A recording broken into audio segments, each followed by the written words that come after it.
On vous a fait croire que manifester la vie de vos rêves est difficile. Que cela exige des rituels compliqués, des visualisations interminables, des affirmations parfaites et un effort constant pour élever votre vibration. Mais si je vous disais que la manifestation quantique est en réalité étonnamment simple? Tellement simple, en fait, que presque personne n'y parvient. En ce moment même, vous vivez au sein d'un champ quantique, un champ infini de possibilités. Un champ qui ne répond pas à vos efforts, mais à votre alignement.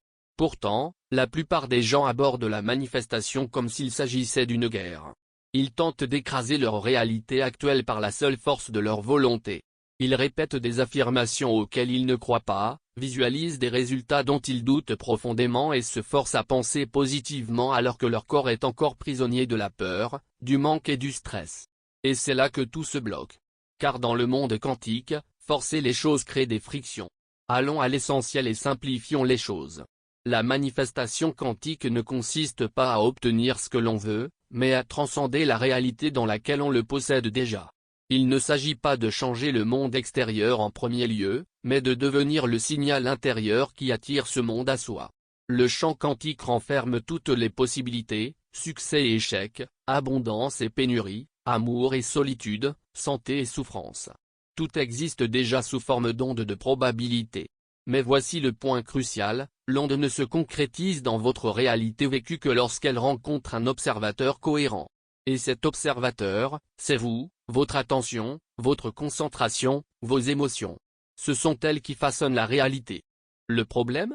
La plupart des gens sont pris au piège d'un cercle vicieux, ils observent par peur, se focalisent sur ce qui leur manque, vibrent à la fréquence du manque tout en essayant d'attirer l'abondance. En termes quantiques, il s'agit de bruit, et non de signal. On vous a appris à courir après ce que vous désirez. Mais le véritable art de la manifestation consiste à devenir la version de vous-même qui n'a plus besoin de le poursuivre. C'est la version de vous-même qui se souvient, je suis déjà intimement lié à la vie que je désire. Le champ des possibles attend mon signal. Mon rôle n'est pas de forcer les choses, mais de clarifier ma vision. Alors pourquoi presque personne ne le fait? Parce que la simplicité désarme. Parce que lâcher prise semble contre nature. Parce que cesser de courir après quelque chose donne l'impression d'abandonner. Mais voici le paradoxe que presque personne n'évoque, dès l'instant où vous cessez d'en avoir désespérément besoin, le champ peut enfin vous l'offrir.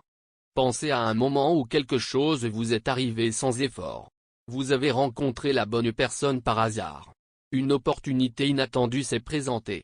Une idée géniale vous est venue juste au moment où vous aviez cessé de chercher. Quel est le point commun? Vous n'étiez pas forcé. Vous n'étiez pas contraint. Vous étiez ouvert, en harmonie, disponible. C'est la manifestation quantique en action. Le champ quantique ne s'intéresse pas à vos paroles, il perçoit votre énergie.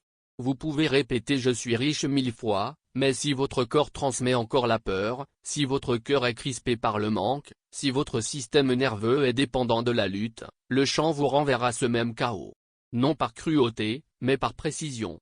Voici donc le changement radical, la manifestation quantique commence lorsque vous cessez de vous concentrer sur l'acquisition et commencez à vous concentrer sur l'être.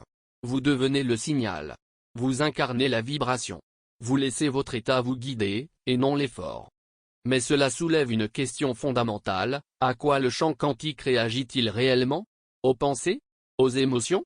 Aux croyances? Aux actions? Et comment aligner ces différents niveaux sans envoyer de messages contradictoires? C'est là que beaucoup d'enseignements échouent. Ils se concentrent sur un seul élément, souvent les pensées, et ignorent la cohérence sous-jacente du système. Ils vous incitent à penser positivement sans tenir compte des blocages de votre corps. Ils vous encouragent à visualiser sans libérer les blocages inconscients. Ils vous incitent à affirmer la réussite alors que votre système nerveux est encore en état d'alerte maximale face à l'échec. Mais l'esprit quantique perçoit le signal dans son intégralité, intégré, incarné. Imaginez le champ quantique comme un traducteur cosmique. Lorsque pensée, émotion et action sont alignés, le message est clair, la vibration est stable et le champ réagit plus rapidement. Mais lorsque vous pensez une chose, en ressentez une autre et agissez d'une manière sans rapport, le message se brouille. Le champ ne reflète plus la clarté, il reflète le chaos. Voici un concept clé, l'observateur n'est pas seulement l'esprit conscient. Il est aussi votre subconscient. Cela signifie que même si vous désirez consciemment l'abondance, si un programme de survie, de pénurie ou de peur sous-tend ce désir, votre subconscient perçoit ce signal caché. Et ce signal l'emporte presque toujours, jusqu'à ce que vous le rendiez cohérent. C'est pourquoi la manifestation par la seule pensée échoue souvent. Sans la composante émotionnelle, sans la sensation vécue d'alignement, le signal arrive fragmenté. On ne peut pas simplement affirmer ce que l'on veut. Il faut devenir la correspondance vibratoire de ce que l'on désire. Prenons un exemple concret. Vous souhaitez exprimer votre amour. Vous pouvez écrire des affirmations, créer des tableaux de visualisation, imaginer votre partenaire idéal. Mais si, au fond de vous, vous nourrissez des blessures d'indignité, si votre système nerveux est en état d'alerte permanente face au rejet, si votre cœur est blindé et craint de s'ouvrir, votre champ énergétique perçoit cette tension. Il perçoit la contradiction, et vous recevez en retour davantage d'anticipation, davantage de presque, davantage de poursuite. Non pas parce que l'univers vous punit, mais parce qu'il vous reflète. Le changement consiste donc à atteindre la cohérence, se sentir entier dès maintenant, cultiver les émotions liées à ce que l'on désire avant même que cela n'arrive, incarner l'état du « je le possède déjà », afin que le champ énergétique puisse condenser cette chronologie en une forme. On devient d'abord fréquence, puis la forme se manifeste. Je vous invite maintenant à un exercice simple et pourtant puissant. Prenez une grande inspiration. Observez les sensations de votre corps pendant que vous écoutez. Identifiez les zones de tension. Prenez conscience des pensées qui se déroulent en arrière-plan. Et, un instant, détendez-vous. Relâchez votre emprise. Laissez tomber le besoin de tout régler immédiatement. Ressentez ce que c'est que d'être bien ici et maintenant, sans que rien n'ait à changer. C'est là que votre pouvoir commence. Pourquoi presque personne ne le fait-il vraiment? Pourquoi, malgré tous les livres, les formations et les vidéos, tant de personnes restent-elles bloquées? La réponse est simple et dérangeante, parce que notre esprit est accro au contrôle. On nous a appris à croire que l'effort égale valeur, l'effort égale mérite. Alors on s'obstine à vouloir des résultats, et cet effort même signifie « je ne te fais pas confiance ». Nombreux sont ceux qui visualisent l'abondance mais consultent anxieusement leur compte toutes les heures. Ils parlent d'amour mais sont obsédés par les messages et les applications. Ils évoquent la santé mais scrutent leur corps à la recherche de symptômes. Ainsi, ils inspirent la méfiance. Ils affirment une chose, mais disent le contraire. Voilà pourquoi tant de gens sont épuisés, ils utilisent toutes les techniques, mais par hypervigilance, par peur du manque, par manque. Et donc, ils manifestent plus d'attentes, plus d'efforts, plus de quêtes, car énergétiquement, ils ne sont pas dans le mode j'ai déjà, ils sont dans le mode j'essaie d'obtenir. Et voici la vérité la plus puissante, vous ne manifestez pas ce que vous désirez, vous manifestez ce que vous êtes. Vous êtes une radio. Si vous voulez du jazz, vous ne pouvez pas l'exiger en restant branché sur du heavy metal. Il faut changer de station. Il faut prendre conscience de la fréquence actuelle, non seulement de vos pensées, mais aussi de vos sensations. De votre respiration sous l'effet du stress.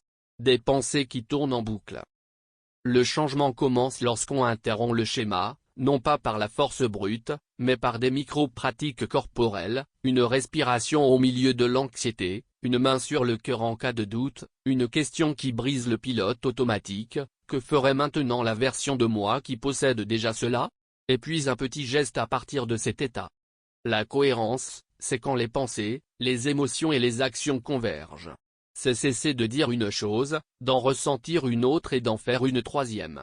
Et quand on est cohérent, même quelques minutes seulement, on crée une attraction, la réalité commence à se plier à nos désirs. Passons à quelque chose de pratique. Si vous désirez l'abondance, pratiquez le j'en ai assez avec générosité, attention, temps, énergie, et pas seulement argent. Si vous voulez être aimé, pratiquez la vulnérabilité, de petits gestes courageux, un cœur ouvert, sans mendier la validation. Pour être en bonne santé, pratiquez la pleine conscience, nourrissez, bougez et reposez votre corps avec respect, et non comme une punition. Et un point essentiel souvent mal compris, manifester ses désirs ne signifie pas se sentir bien en permanence. Il s'agit de se sentir authentique et de savoir se recentrer après un faux pas. Accueillir ses émotions sans les ignorer. Faire face à la peur sans la laisser nous dominer. La force ne réside pas dans l'invincibilité, mais dans la capacité à se relever. Alors, respirez profondément et demandez-vous, à quelle ligne temporelle suis-je connecté aujourd'hui? Peur ou confiance? Manque ou abondance? Attente ou réalisation? Sans jugement. Simplement observez. Car dès l'instant où vous observez, vous créez le choix. Et le choix est la porte d'entrée vers la cohérence. À partir de maintenant, faites simple. Chaque matin, avant de prendre mon téléphone, quelle fréquence dois-je choisir aujourd'hui? Tout au long de la journée, votre corps vous signale les déséquilibres. Prenez-en conscience, respirez, puis rééquilibrez-vous. Le soir, repensez à votre journée avec curiosité, et non avec culpabilité. La gratitude apaise votre énergie, et n'oubliez pas, la communauté est essentielle. Nous nous influençons mutuellement. En vous imprégnant de voix et d'espaces harmonieux, votre être s'imprègne de cette vibration. Prenez soin de votre environnement. Que le monde extérieur devienne un allié de votre monde intérieur. Car le plus beau, c'est que le champ quantique ne vous est pas étranger. Vous êtes intimement lié à lui. Vous êtes l'onde. Vous êtes à la fois l'observateur et l'observé. Lorsque vous changez de fréquence, vous ne vous contentez pas d'inviter la vie à vous rencontrer. Vous devenez la vie que vous avez toujours recherchée. Et pour conclure, un geste concret, en commentaire, écrivez un mot qui représente l'énergie que vous choisissez d'incarner cette semaine. Confiance. Légèreté. Puissance. Fluidité. Ce mot est votre signal. Si cette vidéo a suscité quelque chose en vous, même une simple étincelle, abonnez-vous. Ce n'est pas qu'une simple chaîne, c'est un espace de vie pour celles et ceux qui sont prêts à cesser de courir après le vent et à se recentrer sur l'essentiel. Continuons à nous suivre ensemble.